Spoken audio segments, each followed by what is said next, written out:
Those of y'all I might not know, I'm Eddie McBride. I'm the president and CEO of the Lubbock Chamber of Commerce, and we're proud to be partnering with our friends at the Lubbock Restaurant Association and the Texas Restaurant Association for today's webinar.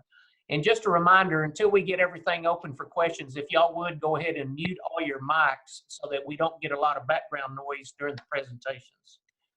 We know that restaurant operators, that all of y'all that are on the call today, y'all been through a lot the past several weeks and months. And so, of course, that's an understatement, but nonetheless, we wanted to host this virtual webinar to see what we can to help generate more conversation and anything that could be available to help y'all. We know that staying abreast of the daily challenges that y'all have, that we're awfully proud of the creative ways that many of you have responded, and actually happy for that you've had the chance to satisfy your customers throughout our community, so thank you. I want to invite my chairman this year, Gabe Batella, who's at One Guy from Italy on 50th Street, Giorgio's downtown, and Cantina Laredo. I wanted to make sure that we give Gabe a chance to say hello to y'all and a chance to address y'all. So, Gabe, if you don't mind, please, would you address this good group? Yeah, you bet. Well, I'd like to thank everybody for taking the time to be out here, and I'm excited for all the information we're going to hear today. I'd like to start off by thanking the Chamber of Commerce for their hard work and dedication in putting this seminar or webinar together, and for all the resources that you guys have provided. I don't know if you guys are like me here. I spend most of my day just working, and I don't get a lot of time just to spend looking up new regulations and new laws. And I'm so thankful for the Chamber for doing this on our behalf. If you haven't had an opportunity to check out the website, go to lubbockchamber.com, and you can go to click on COVID information and resources. And that's been a great tool for me and my guys here at One Guy, Giorgio's, and Cantina. And I'd encourage you guys to also check that out. And then also another thing that I'd like to ask of you guys, if y'all would help us out by reaching out to us, let us know what we can do to help each of you guys out. This is a tough time to be in business, and we're in a business that's so personal. You know, when people break bread together, it means something. You know, people go out to eat when they're celebrating, they go out to eat when they're sad, and we're in a great industry for that. And so I encourage you guys to please reach out to us, let us know how we can help out. And again, thank y'all for taking the time to be here, and I'm excited to hear what we're going to have on this webinar. Thank you, Eddie. Gabe, thank you very much, and thanks for your leadership with the Chamber this year. We appreciate that. We have two representatives today that's going to lead our discussion, and I'd like to welcome Anna Tauzin from the Texas Restaurant Association, and Chris Berry, who is the president of the Lubbock chapter of the Restaurant Association, and of course partner with River Smiths of Lubbock. And Anna, Chris, thank y'all very much. And I think, Anna, we're going to let you head off first. So, Anna, if you would, please. Thank you. Thank you so much, Eddie and Gabe. It's really nice to be here with you all. It's really nice to see some wonderful, familiar names and faces as well on the webinar. Not just Chris, my co-panelist, but also Chris Longren and David Deason and David Sia. Really nice to see you guys. Thanks so much for joining. As you know, the Texas Restaurant Association pre-pandemic represented more than 50,000 restaurants in the state of Texas. And yes, many of them have been affected. I do have some stats that I'm going to share with you guys to sort of lay out where we were pre-pandemic, so you can see kind of what we looked like before as a state. And then we'll move into some more information on what we've seen lately. So bear that in mind. It's not a pretty picture right now, as Eddie alluded. So like I said, we had almost 50,000 restaurants in the state of Texas pre-pandemic. These numbers were just from January 2020. We had about 1.3 million restaurant jobs in the state, and that includes, whenever we say restaurant and food service industry, that includes your traditional restaurants, but also bars that serve food, stadiums, academics, universities, that kind of thing. And by 2030, we had predicted that number was going to grow by 16.9%, adding more than 250,000 jobs, basically, to be 1.57 million people in the state of Texas working in the food service industry. We know through some other data that we get from the National Restaurant Association and other entities that 1 in 5 people in the United States start their job in restaurants, and 1 in 4 people in the United States will actually work in a restaurant at some point in their career. So restaurants are very familiar with people whenever it comes to working. The other part that's really important, and is really important as we talk to our state and local leaders, is how much revenue is generated by restaurants in the state. $70.6 billion was generated in 2019 from restaurant and food service sales, which is enormous. It's the second largest industry in the state, second only to healthcare. We employ a lot of people, as you can see, and we contribute a lot to the bottom line of Texas and small communities. So for restaurants to be going through something like that is really going to create a devastating effect, not just for the people that work directly with restaurants, but people that work indirectly too, as well as taxpayers who also usually get the benefit of the taxes that restaurants pay towards the state as well. When it comes to looking at the share of the food dollar, and what I mean by that is where people spend money when it comes to food, restaurants really had 51% of the market. That meant that 49% of people were going to grocery stores or small markets to get their food, but most people, just over 51% of people, were going to restaurants to get their food. Back in 1955, that number was only 25%. So we've really seen that jump enormously over the past few years, 60 years, for people to go out to restaurants more. It's just more accessible to go to restaurants. Our life, you know, frankly, especially for people in my generation and younger, millennials and younger, is really more about convenience. We value time more than we do the dollar. And so we really voted with our feet and went out to restaurants and made sure that it was convenient for us to get good food for ourselves and our families. And we didn't really bother going to grocery stores until the pandemic. I'll pause there just in case there's any questions, Norma, if you're looking at the chat, to see if there's any questions related to these numbers pre-pandemic. If not, I'll go to the scary slide. Unfortunately, this is the situation that we're in right now. These numbers were gathered from March 1st to April 19th. They were done and conducted by the National Restaurant Association, and luckily they broke it out for us as a state to sort of see where we are, you know, as we're in the middle of the pandemic. Again, these numbers end at April 19th. We're hopefully going to get more numbers mid-May, so we will update it again. Our worst case scenario as a senior team for Texas Restaurant Association, we anticipated we'd see 500,000 jobs lost in the state, which we thought was terrible. We thought that was truly worst case scenario. But by April 19th, we've already seen 688,000 jobs lost. And we think that's closer to 700,000 jobs at this point now. That's enormous. That is something we will not recover from right away. We've also lost $4.2 billion in sales just since March 1 through April 19th. That's money that restaurants will not recover, that those are completely lost sales. And then you can also see, you know, the impact on what this means for restaurants as you start to dig down a little farther into the bottom left-hand corner. That means that 84% of restaurants in the state have laid off employees, either one or more employees, 84%. And that 18% roughly or so anticipate doing more of that in the next 30 days. And those 30 days again started April 19th, so we've already seen some of that happen. 63% anticipate operating for off-premise traffic in the next 30 days. This information was gathered before Governor Abbott gave his order on reopening.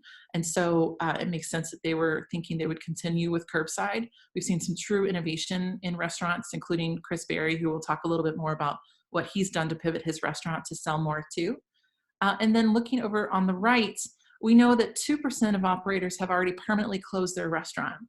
However, we think that that 2% is a bit of a misnomer, and we anticipate it'll be more like 25 to 30% of independent restaurants in the state will not recover from this and will not reopen their doors. This is only 2% of people that have closed as of April 19th. But remember, April 19th, there were still a lot of things up in the air. We've seen things as high as 6% now have already closed their doors permanently, and that number is just going to continue to ratchet up every single day. 34% of restaurants in the state temporarily closed their doors. We've seen a lot of that. You know, some people just decided, you know, during the pandemic not to worry about curbside or to go and just to close up for now. Hopefully they'll be able to bounce back, but that's hard to figure out when you know that they're not getting any sales during that time. And then, of course, this other stat here, 96% of restaurant operators said that their total dollar volume, sales volume, during the period of April 1st through 10th was lower than it was during the same period in 2019. That's not really surprising. The thing that is surprising is who are those 4%? Like what did they experience, you know, that made it the same or more than. As you guys know, many of you are in the restaurant industry. It's not easy to switch your operations to curbside and to go overnight. It's not easy to all of a sudden do contactless delivery or do online ordering overnight. You have to set up your menus and your pricing and figure out which partner you want to work with. There's a lot of things to think about logistically. And then when it comes to staffing, that's a whole other thing to tackle too. And we can talk a little bit more about staffing and employees if you'd like as well. But for a lot of these restaurants, they changed to an off-premises model overnight, it seemed like. And the great thing about restaurants is they are entrepreneurial, they are innovative, and they will always figure out a way to hustle and get by. But how long can they really be expected to hustle and get by without some kind of relief from local and federal and state government? Any questions on these statistics right here?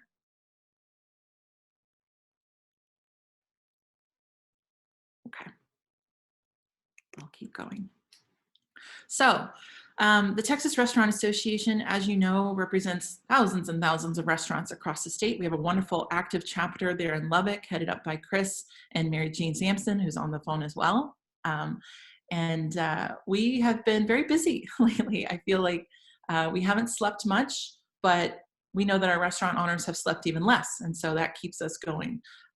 You have a very strong team here in Austin and across the state looking out for restaurants every single day. We've taken thousands and thousands of phone calls and emails from concerned restaurant owners, concerned guests, concerned employees who have all these different questions. None of us have ever been through anything like this before, but we've done our best to understand the circumstances and disseminate information as quickly as possible.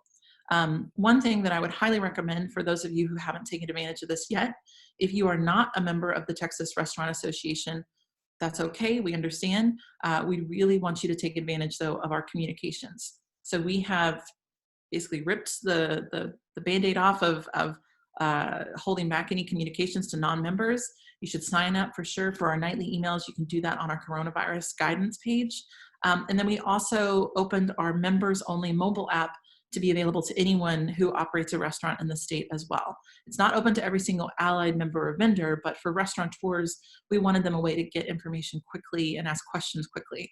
So if you want to download that, you can go to txrestaurant.org/app, and that's where you can download our members only mobile app. I'll take a pause for a second here and see if, Chris, if you want to add anything to this before I dive into what we've been doing when it comes to advocacy. I think you've touched on all the important points so far, Anna. You know, it's been you know, for some of us that are more privy to see all the effort and work that's been put in from the TRA staffing level from Austin and scattered throughout the state. It's just phenomenal and unbelievable. You know, you see the emails coming in on a nightly basis, as Anna was talking to or referring to, and you know, just pages and pages of information just about every night and updates, and this is what's going on today and this is what's coming tomorrow. And it's unbelievable to see. Not unbelievable because, you know, if you know the individuals that are behind it, it's not unbelievable, but unbelievable to see just the amount of effort that's been put in so far to fight for our industry and to keep us on the front burner. Thanks, Chris. I appreciate that. I didn't put this up here to say, like, you know, TRA is amazing and you know, pat ourselves on the back or anything like that. It's just, this is what it's taken really to keep restaurants aware of what's going on. I don't know. I mean, we've found out recently actually that a lot of bar owners did not have these kind of resources available to them. And so we're trying to figure out what we can do for bars that serve food too, so that they have a voice and they feel like they're getting information. Right now, when we ask them where they're getting their content, they're saying, well, I heard about it from a buddy on Facebook. It's like, well, sorry, that's not a credible source. Like, you should definitely try and find an association like TRA that can help you sort of understand all this. I want to talk a little bit about advocacy, because that is always the tip of the spear. That is what TRA does very, very well and will continue to do. We have relationships, or we have forged relationships with a lot of these people that you see here on the left. Emily Williams-Knight, who many of you got to meet whenever she came out to Lubbock several months ago. It seems like a lifetime ago. She's our new CEO, and she did not have a lot of these relationships. She didn't come from Texas politics, and I really attribute it to her gumption and grit that she went out and made these relationships happen. basically through her charm and determination. So she has forged relationships with Governor Abbott. We sent more than 60,000 emails to Comptroller Hagar to try and get some tax relief to restaurants. We actually broke the state's email server whenever we did that, and they got really, really mad. And I was like, well, maybe you're paying attention now. So hopefully they did. They actually were able to give some tax relief to restaurants. When it comes to making your tax payment every month, if you can make a goodwill payment and then call their hotline, they will work with you to set up a payment plan. And that only happened because we were so aggressive when it came to advocacy and trying to get, these benefits for restaurants. I'm not sure if this is a speak as you would like thing. I work at Italian Garden. I'm the general manager. Y'all mentioned earlier that people somehow are getting information from Facebook. I was just as someone who worked at the bars prior to working at this restaurant and being the general manager, we almost it almost seems as though nobody in Lubbock has any idea what we are allowed to do. Like whenever my owner asks me, I get onto this website and I look, but we've been just completely stuck in a state of not knowing what's legal. Like we have bars that have opened up that aren't 51%, and TABC allows them to do that because I'm assuming they used what people in McKinney and Dallas did, and they got new building permits that declared them a restaurant. Legal or not, it's a slap in the face to every bar that's not allowed to open. And I'm very good friends with not only the owner of Italian Garden, and I know that we represent a good amount of local industries here, but with the bars, those are my best. Like, for as far as we know, we have to just look up and we guess what's legal almost. So we chose to remain closed out of respect for the community and fear that 25% would leave customers not only waiting outside the doors, but also leave customers vulnerable to what this may bring. But y'all brought up that one point about people not getting information and how hard it may be for one restaurant, like the local people who don't have the chain supply or don't have the chain information or the resource to get to. So, and though I don't speak for everybody that's out here, I will say that the one thing I've heard is that people just have a lack of information and aren't entirely sure what we're allowed to do or what we're able to. And then when we have people that open illegally and do such because they think they can, whatever information you might have on that might be the most promising and influential part of why we may be in, why I was asked to be in on this call, which I'm loving everything that y'all have had to say right now. I was just wondering about that one significant aspect. Sure. No, that's a really good question. I mean, we didn't know, honestly. We didn't know that the bars didn't have a source of information. And so that's why we started to loop them in, like join our phone calls, join whatever, so we can help people. I was thrilled to be a part of it. This is awesome. Like we've heard nothing. He asked me what we should do and what we're allowed to do. And I'm 25 years old. Worked at a law firm for 3 years, but I work at a restaurant now and I have no idea, Yeah. We're very enthusiastic. I would love to listen.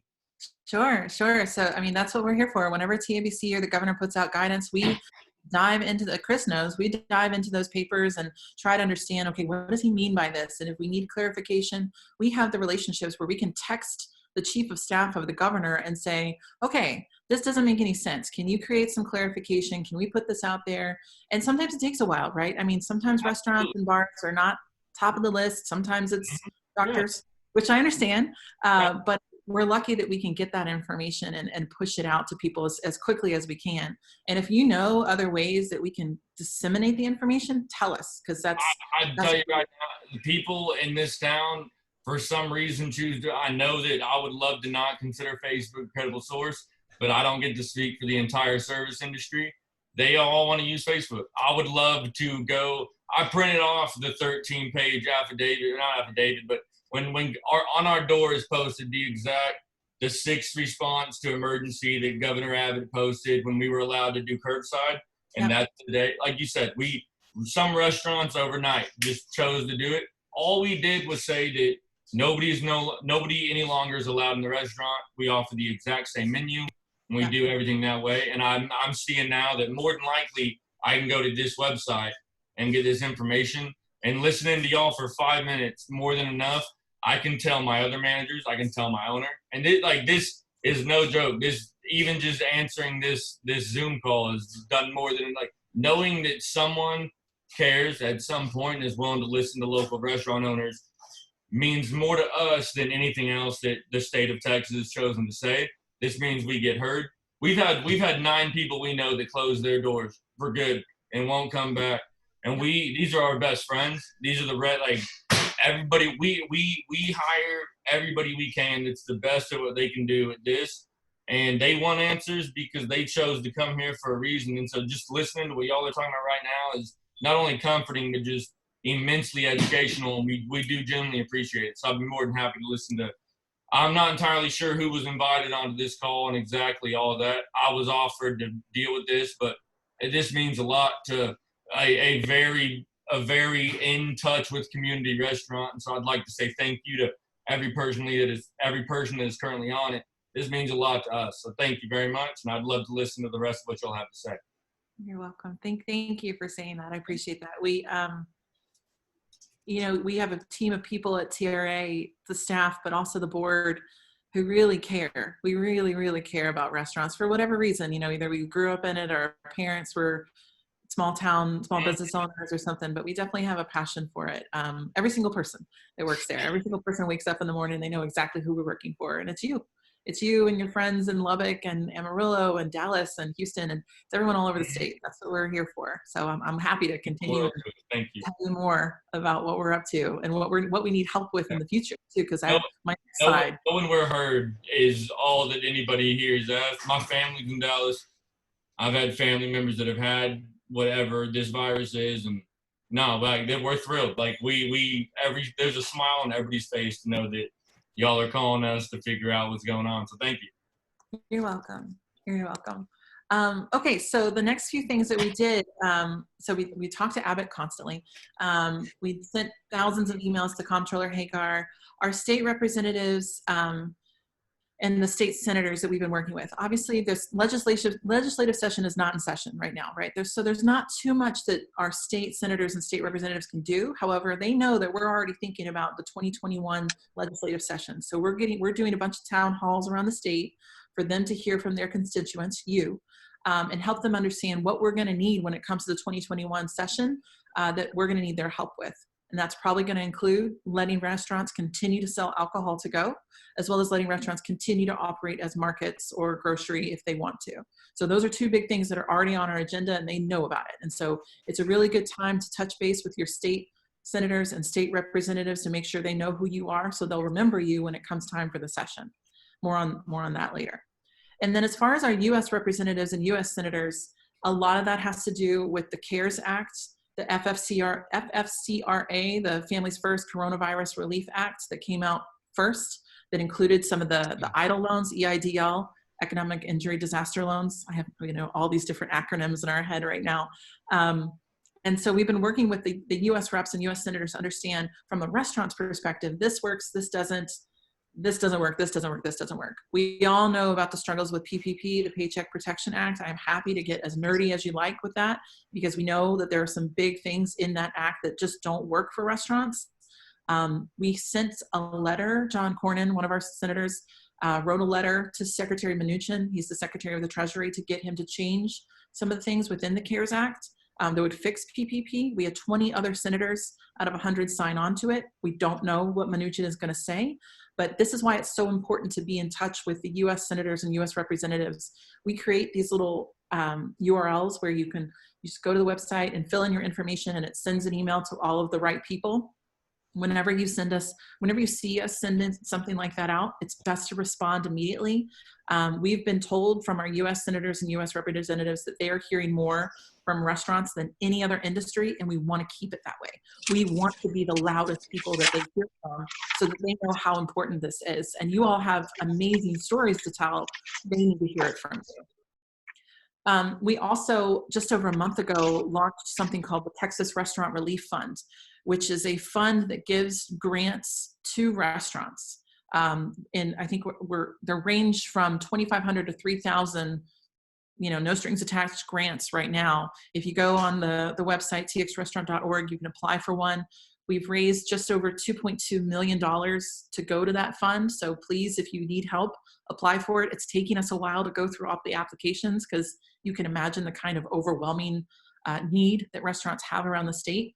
But I have to hand it to my coworker, Joe Monastero. He started this, and it's been great. We've partnered with Blue Cross Blue Shield of Texas. They gave us $1 million. Spotzel Brewery and the people that make Shiner, they gave us $500,000 to go towards this. There have been some really wonderful people that have just donated out of the kindness of their heart. We also have an auction going on right now, a live silent auction. And then Billy Bob's out of Fort Worth is getting ready to do a live stream event where we're going to listen to country music and hear from chefs around the state to do like a live fundraising too. And those have been working really well. I mentioned some of the data that you've seen. We do a lot of quick polls. We want to take the temperature of restaurant owners very quickly. We were able to get more than 700 responses when I sent out a poll one day about how PPP is working for restaurant owners. If you see us send out a poll or Chris shares a poll with you guys to fill it out, because we use that data immediately and we go to the media and we tell them this is not working. We go to our representatives and say, see, we have data that says what we're telling you. It's really important that we hear from you whenever we send out that information. Because it helps us tell your story a little more broadly. A couple other things that you probably know we were able to get. Abbott was able to sign 2 executive orders that dealt with restaurants. The first one is alcohol to go. And we already had alcohol delivery. You were already able to deliver alcohol delivery, but now you're able to do it curbside and to go. It has to be sealed by the manufacturer, no mixed cocktails to go. I know we've had that conversation. Chris is nodding. We've had it so many times over the past couple of months. Maybe we'll see something different. Abbott knows what we want. We know that we want to be able to, he knows we want to be able to serve mixed cocktails to go. So hopefully that will come about, but we'll see. And then restaurants operating as grocery and markets. Actually, Chris did a great webinar with us not too long ago on how it works, how restaurants are able to sell bulk goods, not just paper products, but other food products, meat products, pasta, whatever, to restaurants, basically supplementing what was once the grocery store, because that's why you saw an overrun on grocery is because people all of a sudden weren't able to go to restaurants. And remember, 51% of where people get food is restaurants. So that's why restaurants have to be a space for people to get these other items. It keeps our food ecosystem running the way it's supposed to. So I'm hoping that we can keep that going. And even though Abbott has started to slowly reopen restaurants, starting with 25% last Friday, he said that those executive orders are going to stay in place. So fingers crossed that we can keep those as long as possible. We've partnered with Escoffier to offer online video education. I know that there are some really wonderful educators in Lubbock who are having to do culinary classes online right now, which is challenging. But Escoffier, clearly the market leader in how to do this, they've created some really great educational videos that teachers can use to share with their students, but also for professionals. So professionals are able to go on and take a look at these videos as well and brush up on their skills or just maybe learn something that they haven't seen before. We've done a ton of webinars and town halls, and Emily, Dr. Knight, has done these things called night talks. In fact, one of our broadliner friends likes to call them night at night. You get it? It's funny. And she's really great. She's very dynamic on video. And so we've had some really great conversations. We've talked with Senator Cornyn. We've talked with U.S. Representatives Dan Crenshaw and State Representative Eddie Rodriguez and Tan Parker and Chip Roy, like some really great, powerful U.S. and state representatives to understand where we're coming from. And they're great to be on. We've also covered mental health in the industry. It's a huge issue, especially right now. A lot of restaurant owners and managers have told us that they have survivor's guilt in a way. They've had to lay off a lot of staff, and that can really weigh on you. And if you don't have someone to talk to, it could hurt for a long time. And so we have some great mental health resources for restaurant owners and managers, including some free advice as well. So if you haven't seen that, definitely take a look at it. I'll let Chris talk about the promise, but in a sec, I just want to go to a couple other things too. We have been tracking third-party delivery commissions and fees. Those of you who know me know how I feel about third-party delivery companies. I think they're terrible for restaurants. I think that they take a lot of money from restaurants' pockets, and that's not fair. We've seen a lot of media reports, though, recently educating consumers on ordering directly from restaurants and not using the third-party apps as much as they can, which has been helpful, honestly. I mean, delivering from a restaurant, it keeps a lot of money in the restaurant's pocket. But we have a tracker where we're keeping track of what each company is doing. We take the fine print and blow it up nice and big so you can see exactly what you're signing on to so that you don't get surprised by anything. We partnered with the governor's office to create something called comfort food care packages, where as a restaurateur, you can list a care package on your website, and it's supposed to feed like a family of 4 to 6 and price it however you need to. Between $50 and $100 is typically what we see. And then consumers buy these care packages, not for themselves, but for someone in the community. So when a care package gets purchased, the restaurant tells a community organizer, and the community person sends it out to someone who is needy. It's usually hungry families that we have a list of.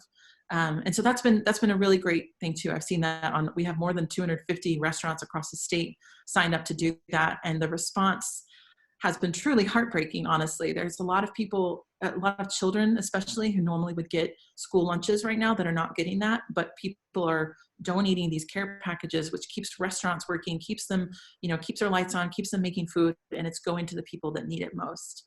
And then, of course, we're here all the time for one-on-one advice and counseling. We've done marketing counseling sessions. We've done operations sessions. I've talked with restaurateur after restaurateur about interchange fees versus processing fees and understanding how payments work. And that's really what we're here to do, is to help make restaurants more successful, especially during this time. The biggest part of that, I think, as we look to reopen, is the Texas Restaurant Promise. And Chris, if you want to jump in and talk a little bit about what that is and how that works, because you were part of that. Sure. Let me see if I can be as fancy as Anna and load mine. Yeah, I'll stop sharing so you can share yours. Okay. All right. So here is the Texas Restaurant Promise, as Anna was alluding to, and just more evidence of excellent work put in by the TRA. And this is one of those tangible items. A lot of it is intangibles that you don't see behind the scenes, but this is one of those tangible items that you can see and utilize in your own space, in all of your locations and your concepts. So this Texas Restaurant Promise is just what it sounds like. It's not only our promise to our customers, stating this is what we intend to do and this is what we're doing in front of the scenes and behind the scenes to make sure you are safe and can feel welcome and have comfort in dining in our establishment, but also your promise to us. So to begin here, it's our promise to our guests.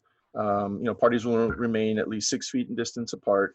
The social distancing, as it's referred to in just about anything you hear from regarding this disease, including while you're waiting to be seated. So some of us are full service, some of us are counter service. So us being a counter service establishment, first thing that comes to my mind is as the queue lines start to grow, we need to be smart about it and have marked floors, signage to make sure everyone knows how it's going to work, and just general direction. You're going to have as we'll refer to here in a minute. Here's the sanitation manager that's keeping an eye on everything going on. Sanitizing stations, that's not necessarily another thing that's not necessarily new to us, but more additional stations is an excellent idea. Probably one as you walk into your restaurant, conveniently placed throughout the restaurant.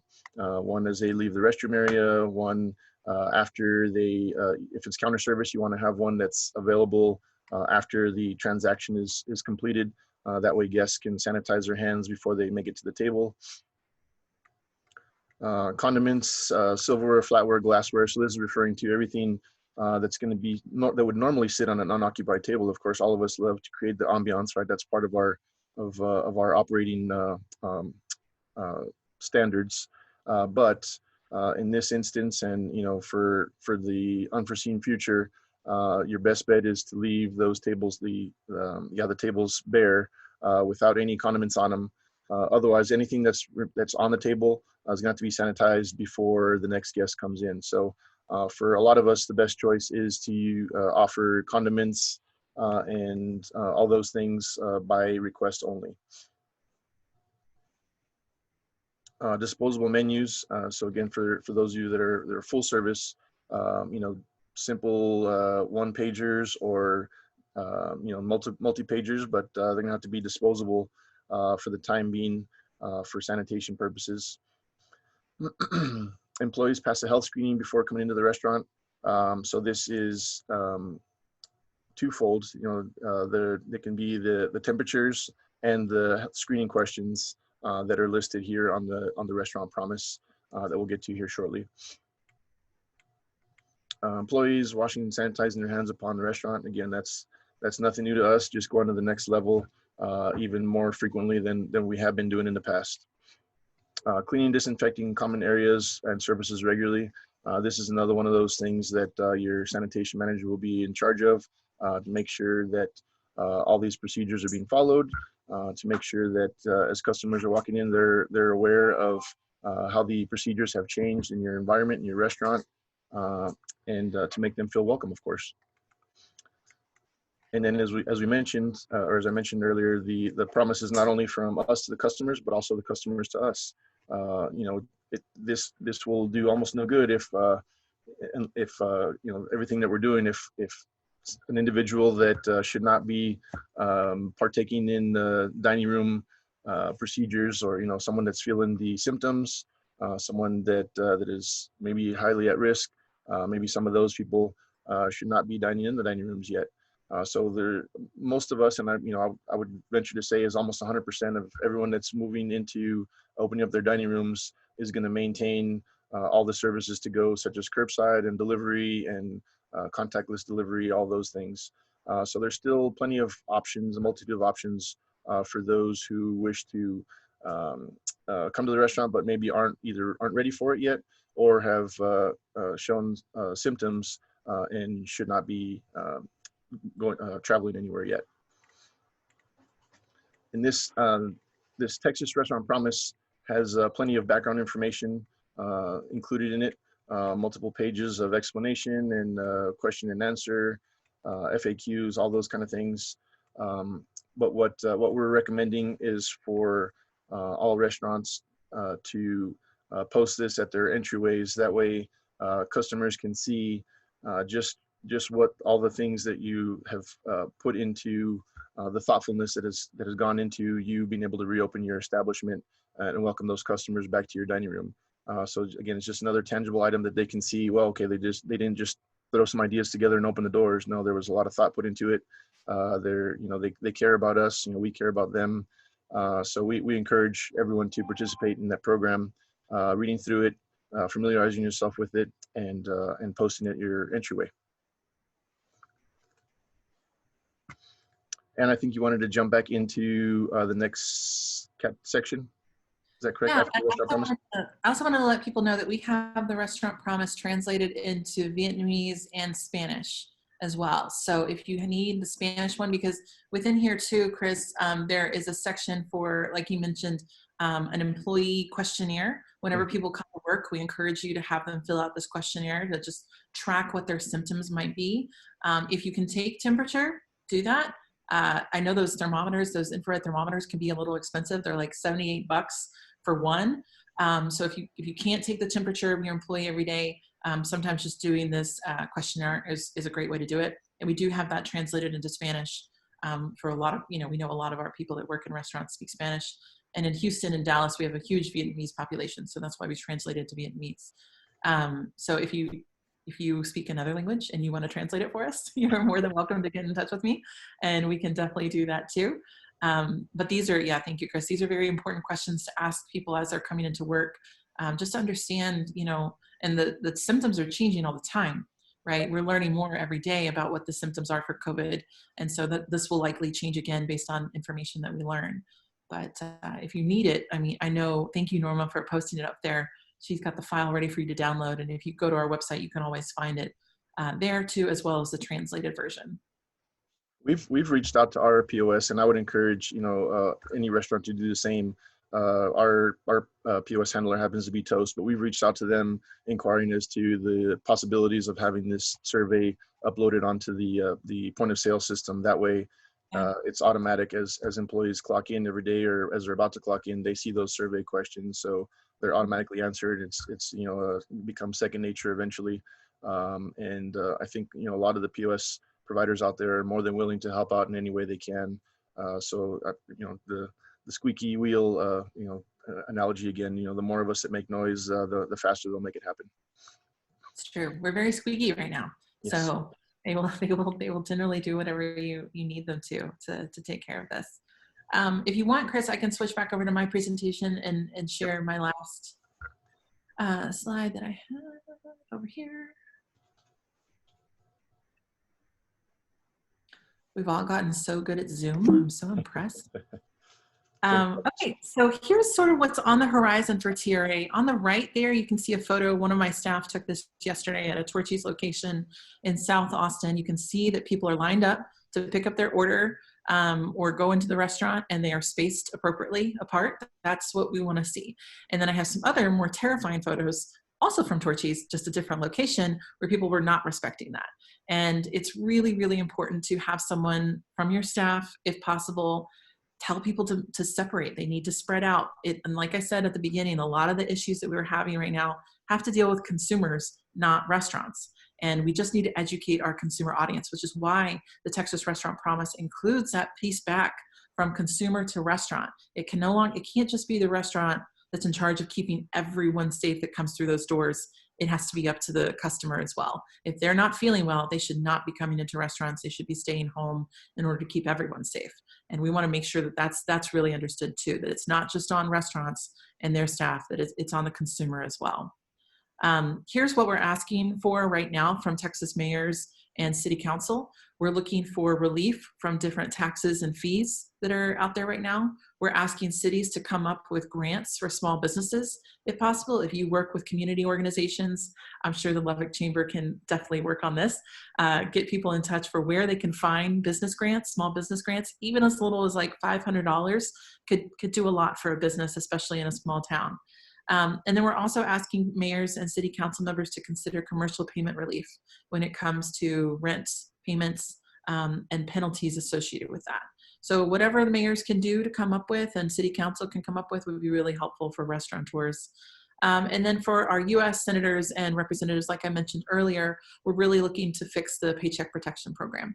There's some problems with it, some big problems with it, and we're hoping that we can change some of the issues associated with that so that it works more for restaurants. Just a heads up, TRA Marketplace is our big trade show and conference that we do every year. It's typically in July. Actually, it was in June this year in Dallas. We've moved it now officially as of this week over to August. So we're really hoping that August is going to be a time for people to come together. We're calling it the Welcome Back Party. We want the industry to come together and have a good time. We're doing everything we can to make this as affordable as possible for people, including working with our hotels in the city of Dallas to make sure people that are traveling in can come for, relatively inexpensive. And then these are our upcoming education and town halls. We're doing May 12th, actually, this one's already been scheduled, is the COVID-19 restaurant business compliance. We're working with our TRA Law Center. We have two great law partners for restaurateurs that are members of TRA. They can get free legal advice pretty much whenever they need it. You can only have 15 minutes a month, but if you maximize it, you can go back and forth between the two of them. But they're gonna help us come up with, do this webinar, and it's gonna be related to like everything we're hearing under the sun right now. How do you bring people back? What happens if they don't wanna come back to work? What do I do? What if I'm a non-subscriber for workers' comp? What kind of things do I need to be aware of? Can I take employees' temperatures? What do the EEOC say about that? All of that is going to be covered in this May 12th webinar next week. And then we're also looking at doing these others related to technology for new restaurants and how to reopen safely. And then also the regional town halls that I mentioned. We'll definitely do one out in the Lubbock region. Mary Jane, I'm sure we'll work with you and Chris on that. So those are some of the things we're working on now, but I'd love to hear questions, comments, whatever people have related to this. Chris, did you want to add anything before we take questions? I did want to just refer to briefly to the Safe Lubbock push. So of course, all of us know that Governor Abbott opened up the restaurants, although minimally to 25% occupancy. But as of May 1st, this last Friday, we were able to open up again. Hopefully all of you know that already. But many of you may not know that Lubbock and Mayor Dan Pope had already been working in the background on Lubbock's approach to safely opening back up restaurants and all other industries. So Mayor Pope formed what he's calling the Lubbock Economic Recovery Team, Task Force, I'm sorry, Lubbock Economic Recovery Task Force, which I've been honored to participate in. So the task force put together what essentially became guidelines once the the governor's orders became official on Friday, May 1st. But there is a program called Lubbock Safe, and it's a self-certification process. And it's in the way the governor's orders were placed. So the Lubbock program is now a recommendation or a guideline, but it's for a self-certification process. You get a nice fancy decal to put on your front door. It's probably not terribly visible, but you kind of see it. Yeah. So marketing team put that together nicely. But it's a guidelines program to go over and above what the governor issued as far as a safe approach to open back up the restaurants and all other industries. And within, I think, 6 or 7 days of the program opening, there's already been about 500 plus businesses that have self-certified with the city. And those that document is available on the city website. Norm, I don't think I sent you that link, but I think Eddie and I'm sure you guys have that link. Chris, I posted in the chat room. Oh, perfect. Yeah. So Chris, I uploaded the guidelines to the chat as well. They're way ahead of you, Chris. They got it. Awesome. Great teamwork. So I would encourage everyone to take a look at that. It may not be for everyone to participate in. I guess one thing I did want to refer to was there's a bit of confusion as far as, do we follow the Lubbock, do we follow the Safe Lubbock approach, or do we follow the governor's approach? So the governor's orders are, of course, state law now, and the Safe Lubbock program is a recommended guideline. So it's not required participation, but again, it's another tangible item that you can show your guests that we're going above and beyond to make sure that your customers have a safe environment to dine in and to make them feel welcome. Consumer confidence is going to be tough to come by for a lot of the folks. So it's another one of those things you can do to build that confidence to get the customers back in the door. That's great, Chris. That's great. Well, Chris and Anna, thank y'all so much. What a load of great information, and we want to open up the last few minutes of opportunity for anybody that has some questions. And please just unmute yourself and make yourself known and ask the question if y'all have any questions of Anna and Chris. I have a question. This is Matt Jordan. I'm with the Jordan Restaurant Group. Curtis Jordan, my father, operate Teddy Jack's, Ike's, and Cujo's. A couple questions. One, at 25%, we've been able to bring a lot of folks back, but we've reached out to all of our employees, and as we anticipate moving to 50% occupancy, and then hopefully down the road, more employees will begin to come back to work. But we're getting a lot of feedback with employees who did file for unemployment, and we encouraged them to, but they're making more money, considerably more money, sitting on the sidelines and not coming back to work. And we have, documented all this stuff. We're trying to get it to the TWC so that they understand that these people have had their jobs offered back.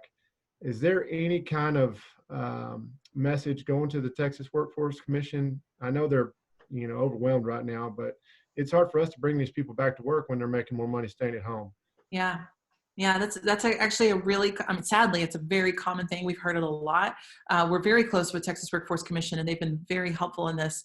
In fact, I have some personal contacts that I'd be happy to share with you if you're having a hard time getting in touch with them. They've been really wonderful with us.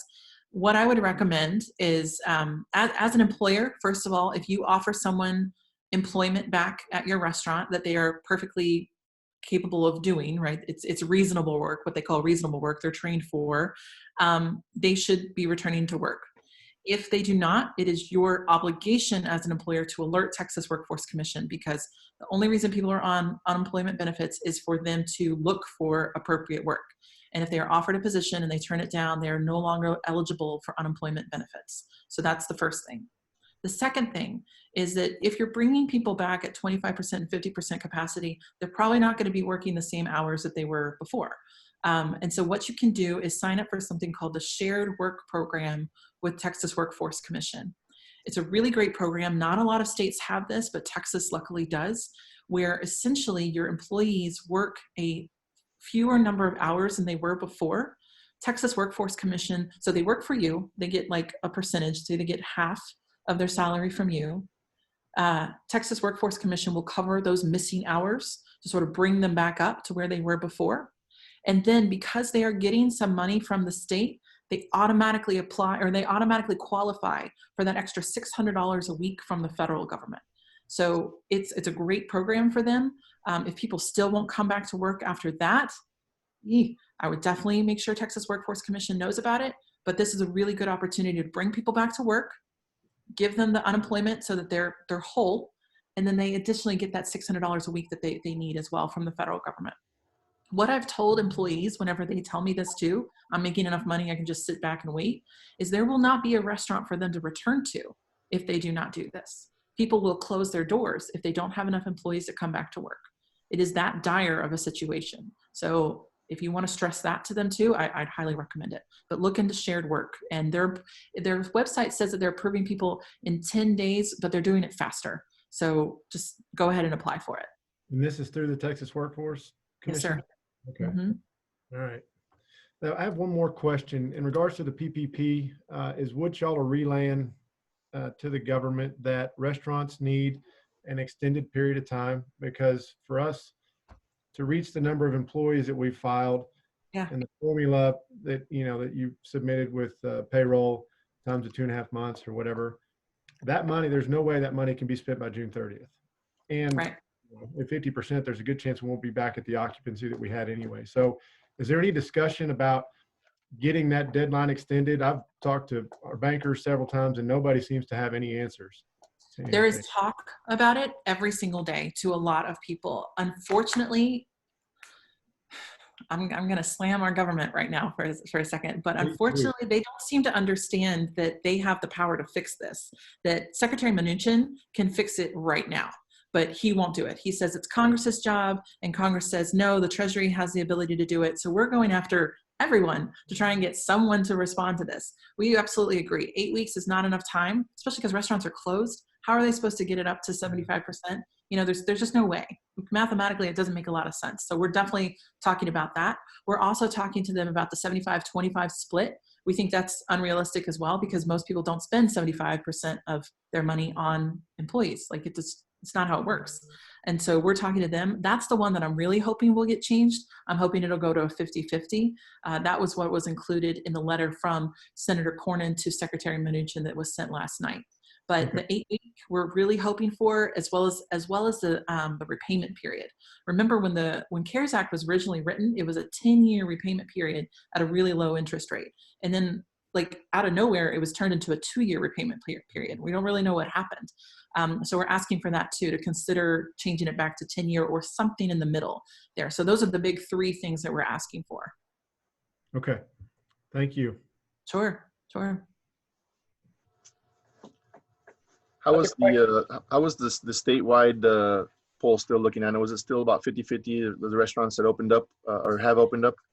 Yeah, so we did a quick poll last week, which is what Chris is talking about, to ask who was going to open up, and it was about 47% said they were. So the other side said they were not, which is actually about what we expected. We didn't think that it'd be all the restaurants reopening, and it's probably for the best that they're not. Like, it needs to be a slow phase reopening. We'll do the quick poll again. It's on my list, Chris, to do today, to ask people again, what are they thinking of for this week? And then next week, the 18th is when we're supposed to go up a level into phase 2, but we're not quite sure when that's going to happen, but we'll be asking again. But we have seen, reopening a restaurant on a Friday is also difficult. We know that. So a lot of restaurants have reopened Monday or Tuesday or Wednesday of this week as well. So I'm sure there are more than 47% open now. But it's been slow. It's been a slow, I think you probably saw, we've seen about 1 to 1.5 turns per night in full service versus 4 to 5. But that's kind of what we anticipated, honestly. We anticipated it being like a slow comeback.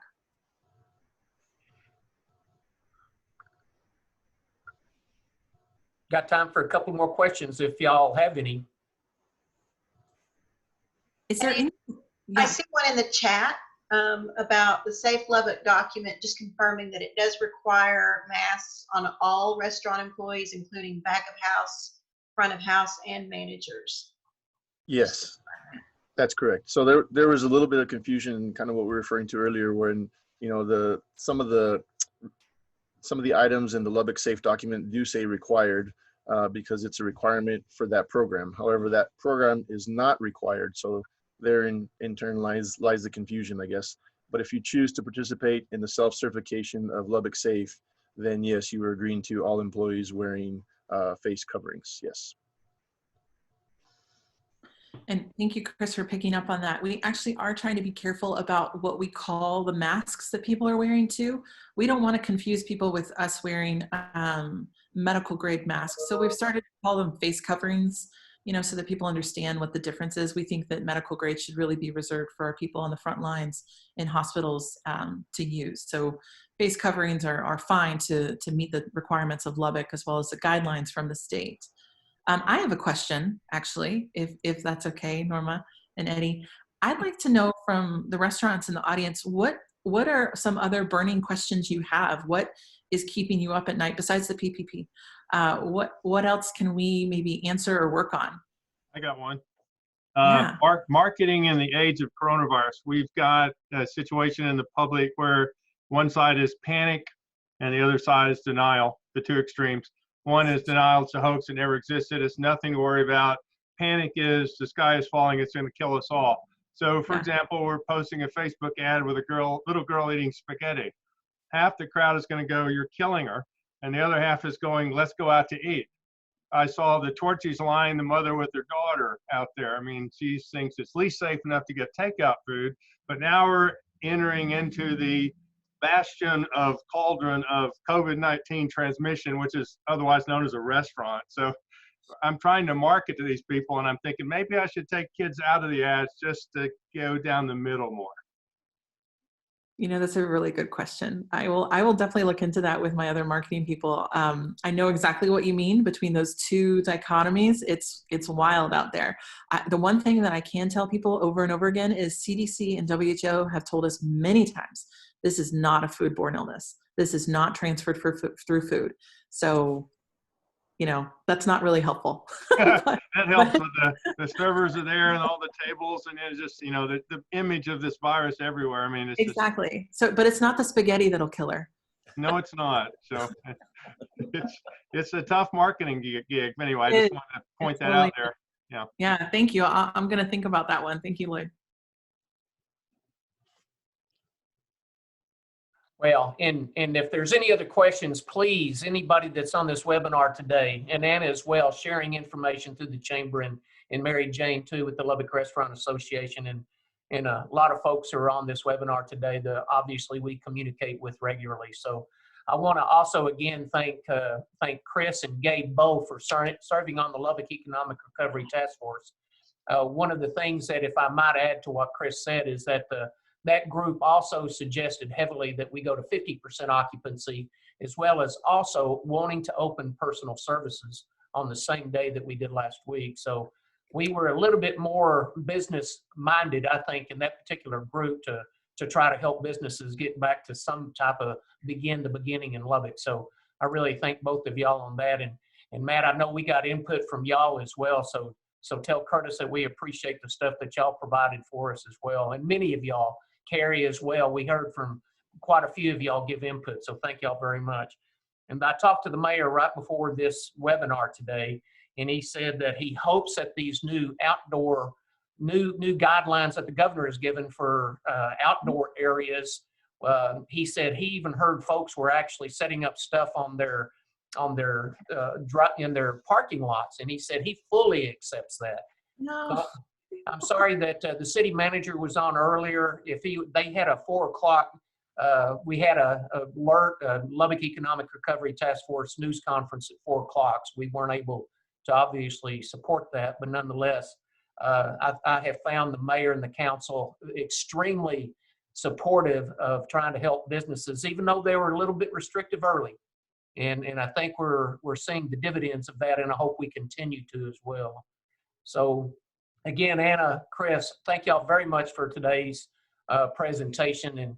And Mary Jane, thank you very much for the logistics and coordination and helping. And Norma, thanks for doing everything to set this up. And if we can do this again, we are at your beck and call anytime that you want us to do this, because y'all mean quite a bit to not only the chamber, but to our community. So thank y'all very much for everything you're doing. So everybody, let's give them a round of virtual applause as we finish today. So thank y'all very much. Thank you, Norma. It was really nice to be with you guys. Thank you so much. Thank y'all. And now y'all get back to work. Yeah, I'll do that. Thank y'all Bye, very everyone. Thanks, Eddie.